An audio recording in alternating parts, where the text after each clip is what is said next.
Morning my friend. आज chapter 10 हम लोग पढ़ने जा रहे हैं और इसमें देखेंगे human I and the colourful world, how human I is functional and how it works and उसका क्या काम है उसमें देखेंगे। उससे पहले हम लोग देखेंगे कि रिफ्रैक्शन क्या होता है, रिफ्रैक्शन ऑफ लाइट क्या होता है, बेंडिंग ऑफ लाइट किस तरह होता है, इसमें नेचर, पोजिशन और relative image found by lenses में पता करेंगे किस तरह फॉर्मेशन ऑफ इमेज होता है आई में। Human eye actually uses light and enable us to see the object around us. How the human eye uses the light or enable us to see the around us. What is the function of the lens in the human eye? इसमें हम लोग देखेंगे। और नहीं, human eye. What is human eye? Human eye is one of the most valuable and sensitive organ, obvious सी बात है। It is enable us to see wonderful world, the colors around us.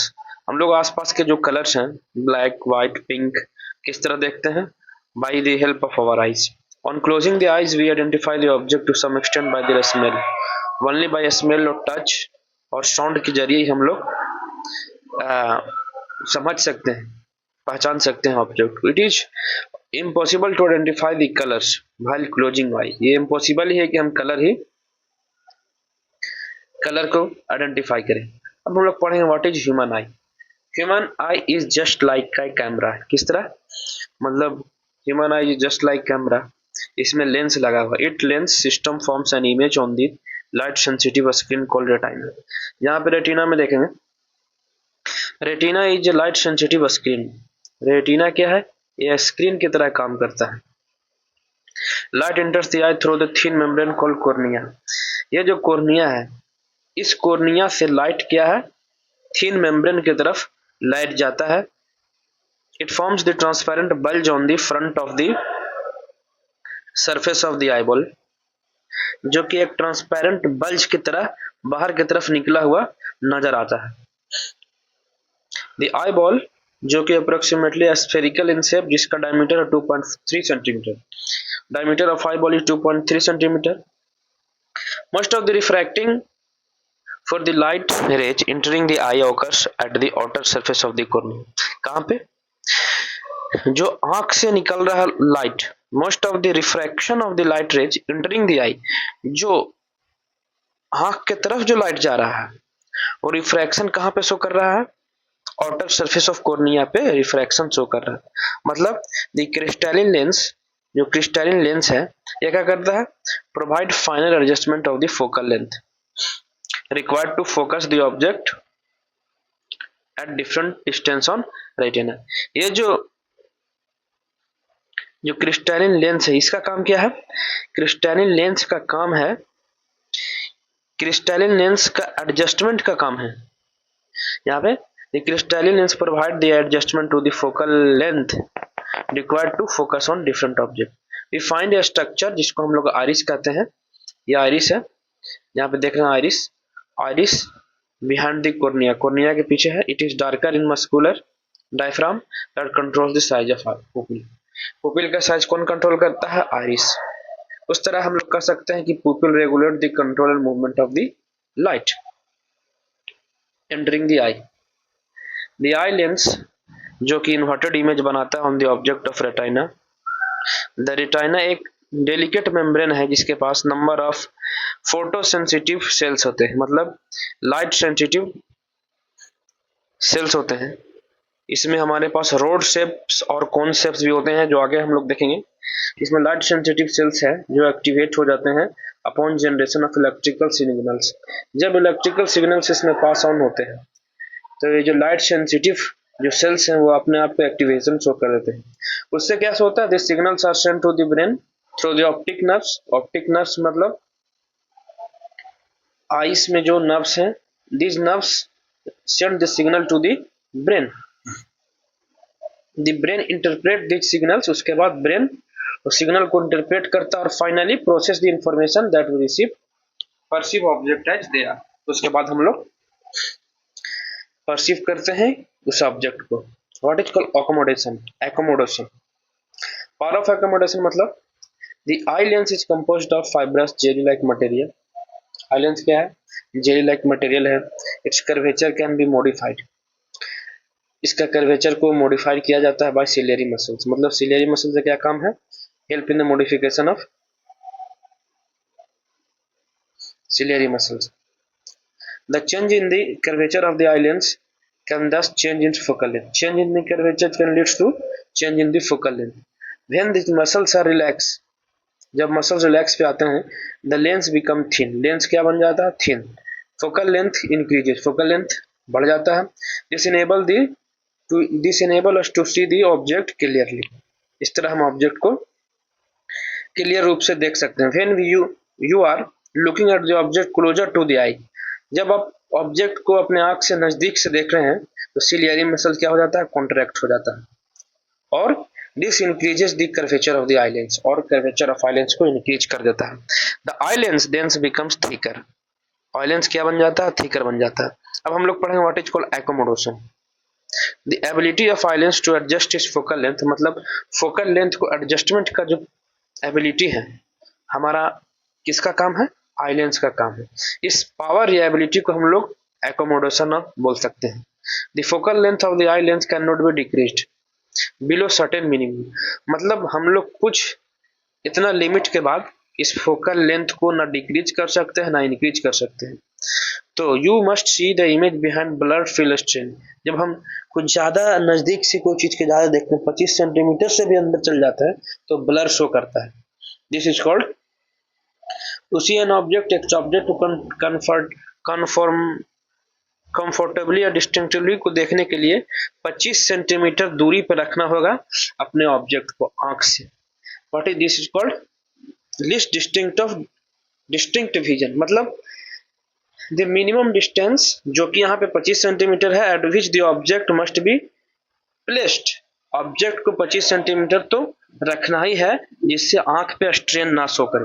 This is called least distance of distinct vision, this is called near point of the eye बोल सकते हैं।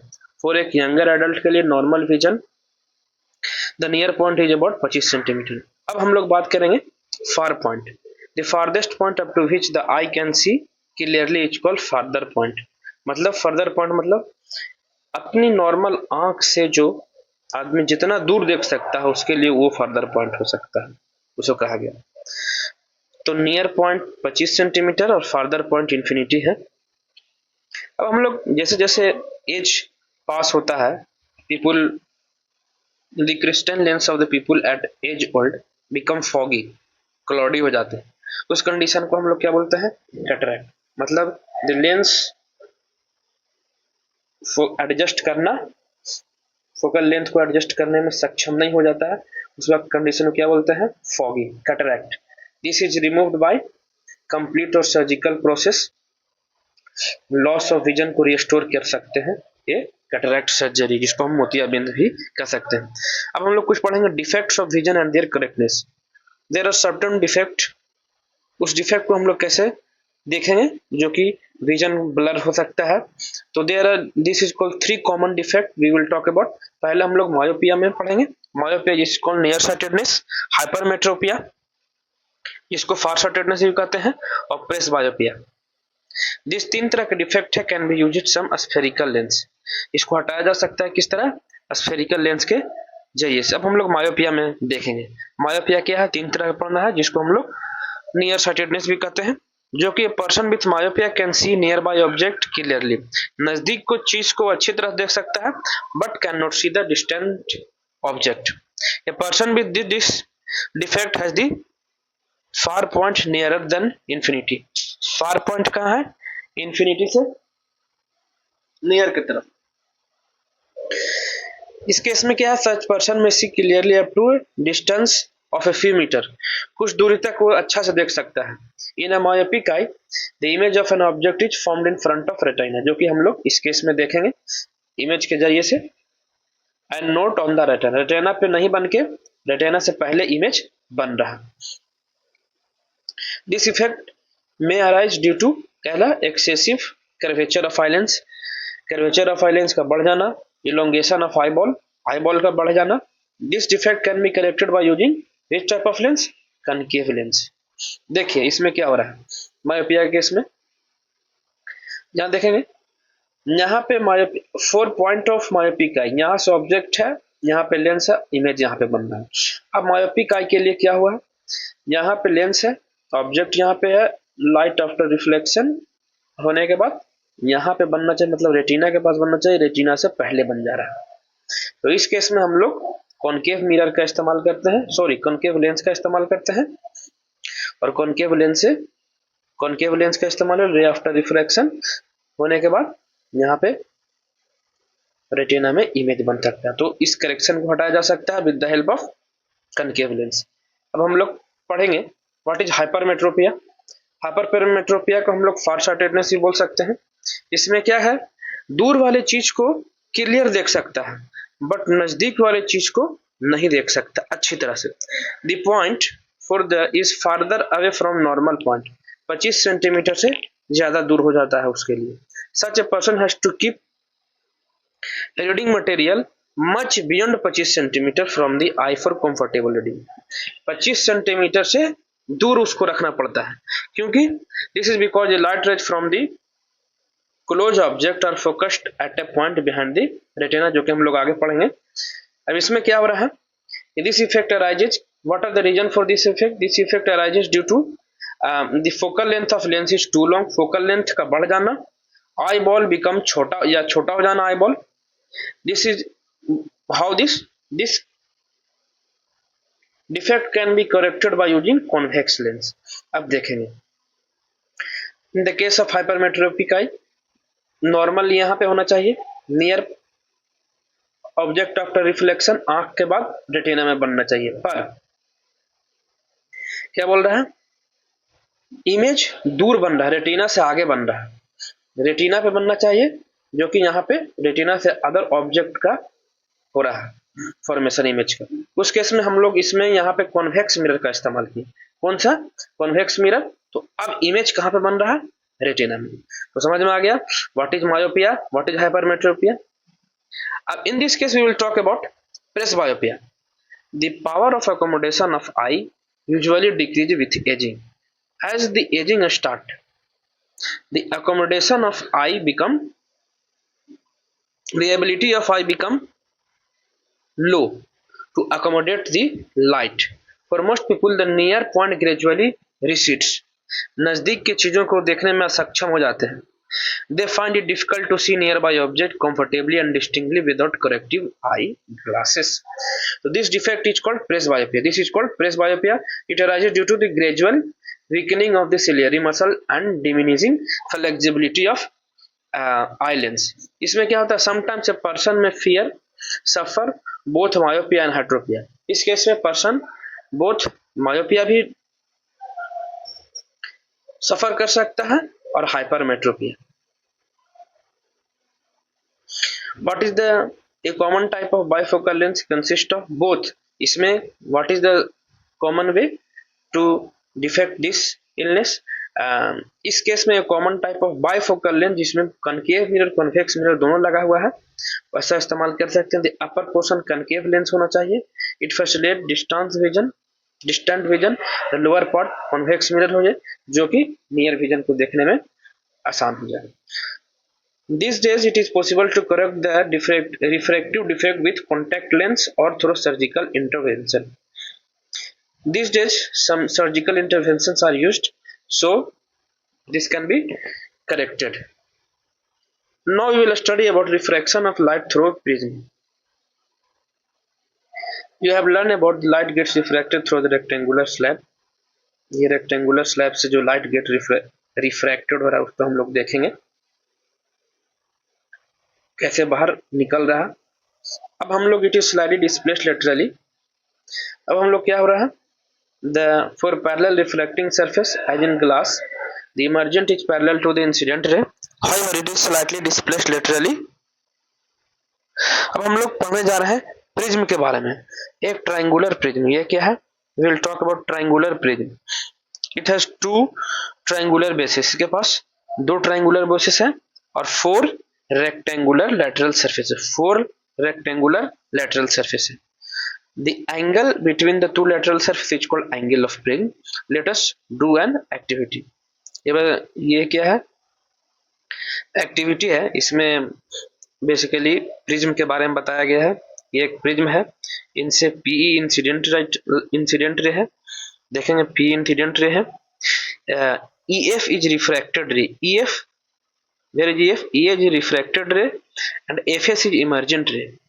FS is emergent ray. This is the case of prism, and this angle is called angle of prism. Angle A is called angle of prism. Angle of prism हम लोग नाम से देखते हैं। तो let us see how is the refraction on the prism take place। और हम लोग देख रहे हैं angle I equal angle of incidence, angle of incidence, और उसके बाद angle R equal angle of refraction, angle I equal angle of incidence, angle R equal angle of refraction, angle E equal angle of emergence and angle D equal angle of deviation. अब हम लोग देखेंगे here P is the incident रे, P is क्या है incident ray, EF is refracted रे जो कि यहाँ से देखने को मिल रहा है,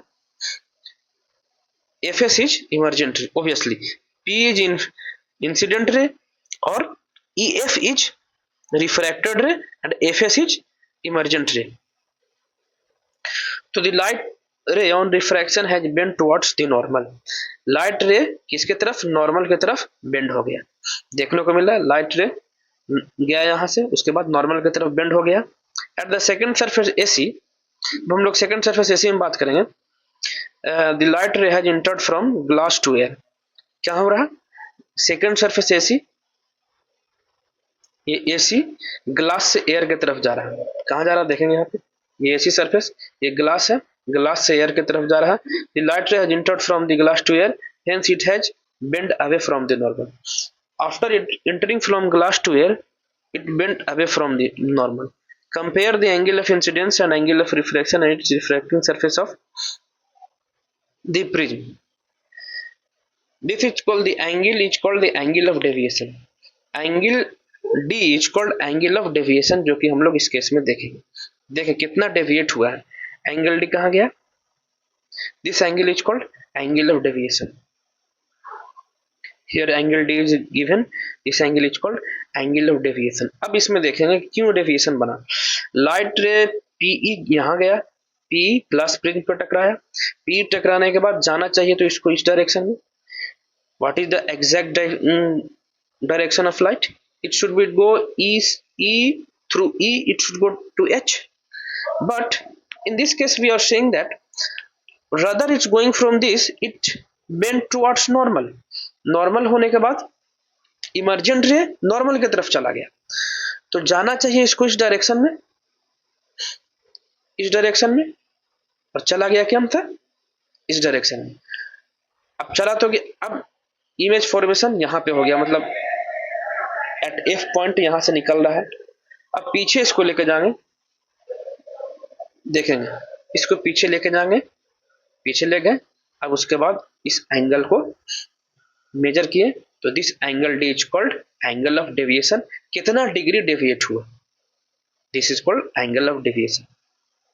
we will now see about dispersion of white light by glass prism. अब हम लोग क्या करेंगे, स्पेक्ट्रम ऑफ रेनबो के बारे में पढ़ेंगे। How the rainbow formation in the sky take place, what are different incident, या उस इंसिडेंट स्पेक्ट्रम से रिलेटेड है, तो देखेंगे। बेसिकली इसमें यह बताया गया है, when light ray single white light is passed through a glass prism, it get split into its constituent color, this is called dispersion of light। वही यहाँ पे पढ़ाया गया है। The prism has probably split the incident white light into a band of color। ये prism है भाई, ये prism, when white light is passed through the prism, it get split into its different color। This band we get a band of color। Note that the color that we appear at the two end of the color band, the sequence of we will find the sequence of the color and this sequence in the term of Vigoyer। हम लोग जब light रे को किससे पार करेंगे, जब हम लोग लाइट रे एक ग्लास प्रिज्म से पार करेंगे, किसके through, when we glass prism को पार करेंगे व्हाइट लाइट, एक सीक्वेंस ऑफ कलर में हमको एक लाइट देखने को मिलेगा। कौन से कलर में, तो ये VIBGYOR, VIBGYOR stand for violet, indigo, blue, green, yellow, orange और रेड। इसको एक्रोनिम कहते हैं विबवायर, जो कि will help to remember the sequence The sequence in which the color we get is called, एक सीक्वेंस जो मिला है इसी में विबग्वायर में, VIBGYOR stand for violet, indigo, blue, green, yellow, orange and red. The band of the colored component of light beam is called spectrum. अब हम लोग कलर कंपोनेंट का जो मिला है इसको हम लोग क्या बोलते हैं, spectrum. You might not be able to see the colors separately. You will not able to find this separately, yet something makes each color distinct from each other. अलग अलग कलर तो आपको नहीं मिलेगा पर देखने में हर एक कलर अलग अलग जरूर दिखेगा. The splitting of light into constituent colour is called dispersion. अब क्या हो रहा है, आगे में एक्सपेरिमेंट इंपॉर्टेंट है, वो देखना है कि क्या एक इन्वर्टेड प्रिज्म को रखने से क्या हमें व्हाइट लाइट मिल गया. तो you have seen that the white light is dispersed into 7 colour. ठीक है, different colour of light bend through different angle with respect to the incident ray as they pass through a prism. Yes, ये जो different colour है with respect to the incident ray, they pass through the prism, get different angle. The red light bends the least. सबसे ज्यादा कौन bend हुआ, सबसे कम red light, और violet light सबसे ज्यादा. तो thus the rays of each color along different path and thus become distinct. अब आइजैक न्यूटन के एक्सपेरिमेंट के बारे में बात करेंगे. Isaac Newton, who was the first used to glass prism, he was scientist. Isaac Newton was first to use the glass prism to obtain the spectrum of sunlight. उन्होंने क्या किया, he split the colors of the spectrum of white light further by using another similar prism. अब Isaac Newton क्या किए, ये एक prism तो था, इससे हमें एक स्पेक्ट्रम ऑफ लाइट मिला 7 कलर. अब हम इन्वर्टेड प्रिज्म का इस्तेमाल करके क्या व्हाइट लाइट निकाल सकते हैं. तो इन्होंने एक्सपेरिमेंट किया. Who was the scientist? Isaac Newton. So he then placed a second identical prism in inverted position. In which position? Inverted position में उन्होंने second prism को रखा. This allowed all color of a spectrum to pass through the second. उससे क्या हुआ कि all color of a spectrum उससे पास हुआ, किससे, inverted prism से, और he found a beam of light emerging from the other side of prism. Other side of prism से एक beam of light उन्हों को देखने को मिला. उसी से ये पता कर लिए कि the sunlight is made up of 7 color. This experiment by Isaac Newton shows that the sunlight is made up of 7 color. Rainbow के फेनोमेना के बारे में पढ़ेंगे अब हम लोग. रेनबो एक नेचुरल स्पेक्ट्रम है जो कि स्काई में देखने को मिलता है, सही बात है. It is caused by dispersion of sunlight by tiny white droplets. यहाँ पे टीनी व्हाइट ड्रॉपलेट किसके तरह एक्ट कर रहे हैं, they are acting like a prism present in the atmosphere. A rainbow is always formed in a direction opposite to the sun. इसके opposite में always formed in the opposite to the sun. उससे क्या हो रहा है, वो source of light की तरह काम करेगा sun. This water droplet act like a small prism. यही they refract, उसके बाद refract होंगे और disperse the incident sunlight. उसके बाद incident करेंगे sunlight के, disperse करेंगे जो sunlight आ रहा है कहाँ से, sun से. Due to dispersion of light and internal reflection, different colors reach the observer's eye. Internal reflection के कारण और dispersion of light के कारण different colors देखने को मिलेगा. So you can see the rainbow on a sunny day when you look at the sky through a waterfall or through a fountain with the sun behind you. अब इसमें क्या हो रहा है, ये sunlight है, water droplet गया इस पे, सनलाइट वाटर ड्रॉपलेट हुआ, इंटरनल रिफ्लेक्शन हुआ, उसके बाद हमें रेनबो देखने को मिला. सम नेचुरल फिनोमेना में हम लोग देखेंगे एटमॉस्फेरिक रिफ्रैक्शन. इसमें क्या हो रहा है भाई, you might have appearance that random wavering और flickering of object seen through turbulent stream of hot air rising above a fire और radiator. The air just above the fire becomes hotter than the air further up. तो hotter air जो कि lighter रहते हैं become cool. Hotter air जो कि lighter भी रहते हैं than the cooler air above it, it has refractive index slightly less than the cooler air. Since the physical condition of refractive medium are not stationary, The apparent position of object as seen just hot air and fluctuate. ये basically हम लोग twinkling of star से पढ़ रहे हैं effect को। इसमें क्या हो रहा है? The twinkling of a star is due to atmospheric refraction of light. How? Atmospheric refraction of light. Atmospheric refraction of light. The stars, the starlight, the starlight on entering the atmosphere, Earth atmosphere, undergoes refraction continuously. क्या हो रहा है?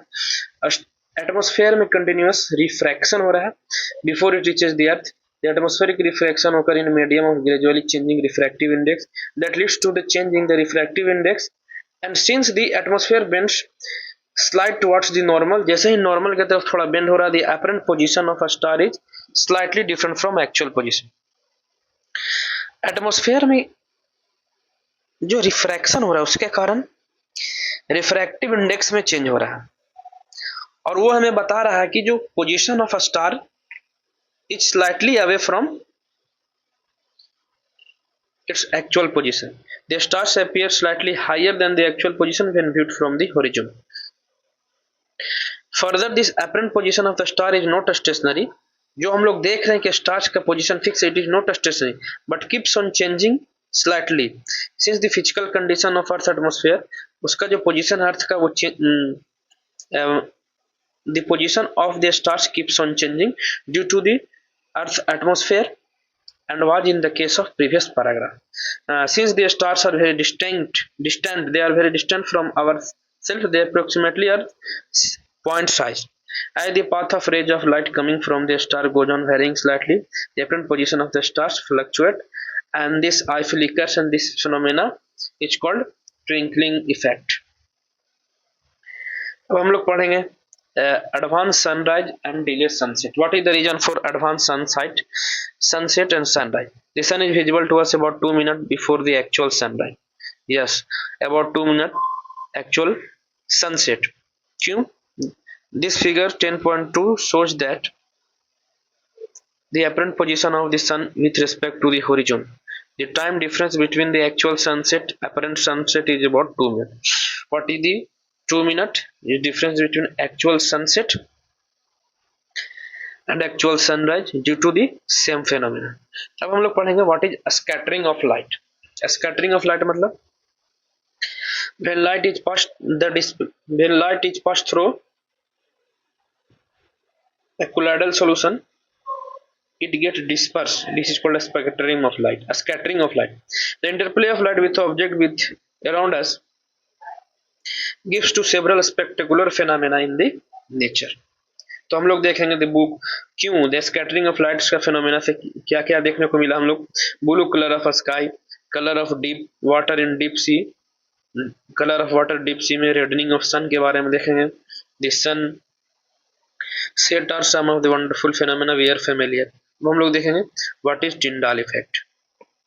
The earth atmosphere जो कि heterogeneous mixture है, not uniformly constituent or not uniformly distributed.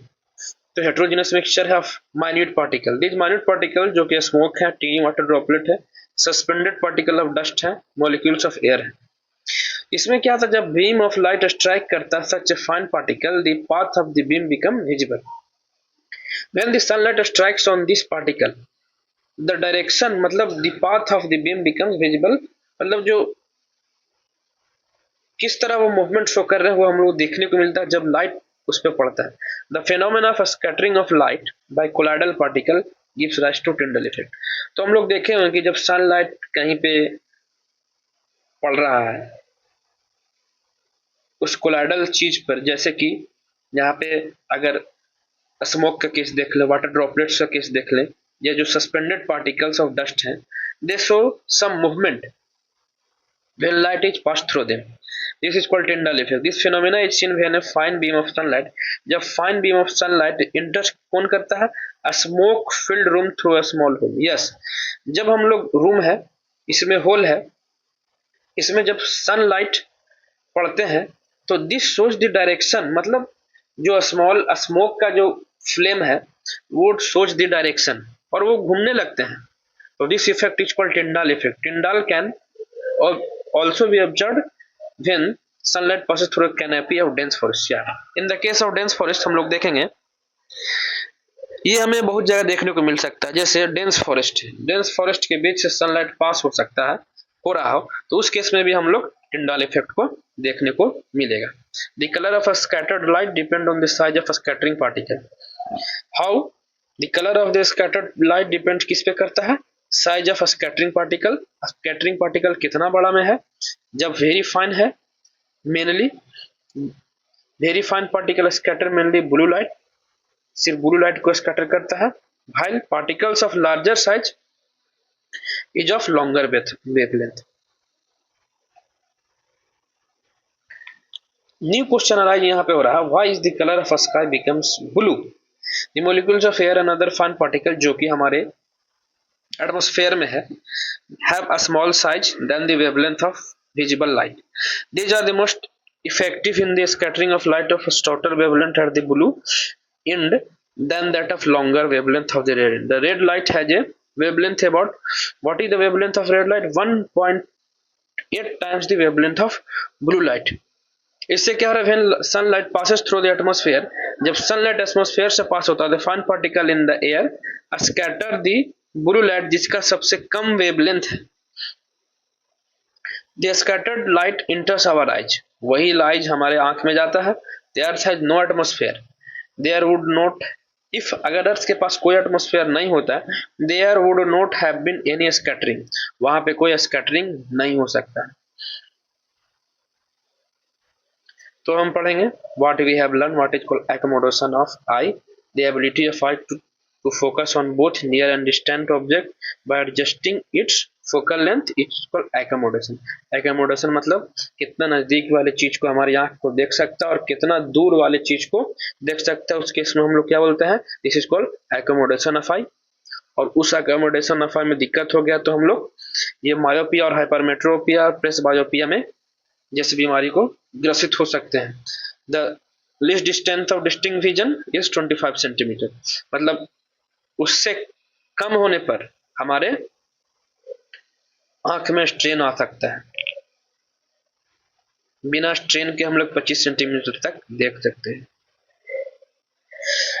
तो common refractive defect is called myopia, hypermetropia, presbyopia. अब यहाँ पे याद रखें myopia short sightedness, image of the distant object is focused before the retina, retina से पहले image बन जाता है। How this is corrected by using concave lens. Hypermetropia is called far sightedness, इसमें क्या focused beyond the retina, retina से आगे image बन रहा है। By using it can be defected by using convex lens by using suitable power. अब हम लोग क्या पढ़े? स्प्लिटिंग ऑफ लाइट के बारे में पढ़े into its various constituent color is called dispersion, or scattering of light can cause blue color. Blue color of light is due to a scattering of light.